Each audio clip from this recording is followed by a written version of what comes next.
வணக்கம், welcome to the shine your max channel. வாழ்க்கையில் நம்ம எதோ ஒன்று ஸ்பீடாக நம்ம செய்யும்பொழுது தான் அடுத்த கட்டத்துக்கு நம்மளால முன்னேற முடியும். கரெக்டு தானே? ஆனால் எல்லா இடத்துலையுமே அந்த ஸ்பீடை நீங்கள் செயல்படுத்துனீங்கன்னா என்ன ஆகும் யோசித்து பாருங்க. அந்த காலத்தில் சொல்லுவாங்கல்ல, பதறிய காரியம் சிதறிடும் அப்படின்னு சொல்லுவாங்க இல்லைங்களா? அந்த ஸ்பீடு ஸ்பீடு ஸ்பீடுன்னு ஒரு ஸ்ட்ரெஸ்ஸுக்குள்ளே போயிட்டு மாட்டிக்கிட்டு பதட்டத்துக்குள்ளே சிக்கிக்குவீங்க.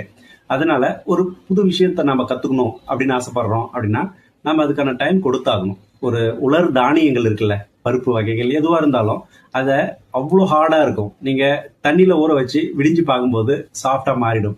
ஸோ உங்களுக்கு ஒரு புது விஷயம், ஸ்கில்ஸ் கற்றுக்கணும், ஒரு திறமையை கற்றுக்கணும் அப்படின்னா நீங்கள் அதுக்கான நேரத்தை கொடுத்து அதில் ஊடுருவி அதை உங்களுக்கானதாக மாற்றிக்கும்போது தான் அதனுடைய முழு அனுபவத்தை உங்களால் பெற முடியும்.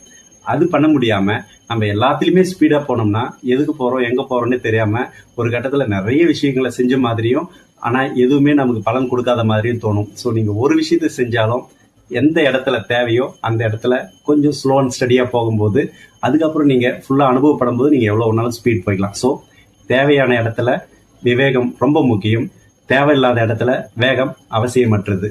இந்த மாதிரியான வாழ்க்கைக்கு ரொம்ப உபயோகமான தகவல்களை நம்ம சேனல் மூலமாக தொடர்ந்து வழங்கிட்டு வந்துட்டு இருக்கோம். அது மட்டும் இல்லாமல் அது சார்ந்த பயிற்சிகளை நீங்கள் கற்றுக்கணுன்னா நம்ம சேனலை சப்போர்ட் பண்ணுங்கள், சப்ஸ்கிரைப் பண்ணுங்கள், தொடர்ந்து ஃபாலோ பண்ணுங்கள். நன்றி.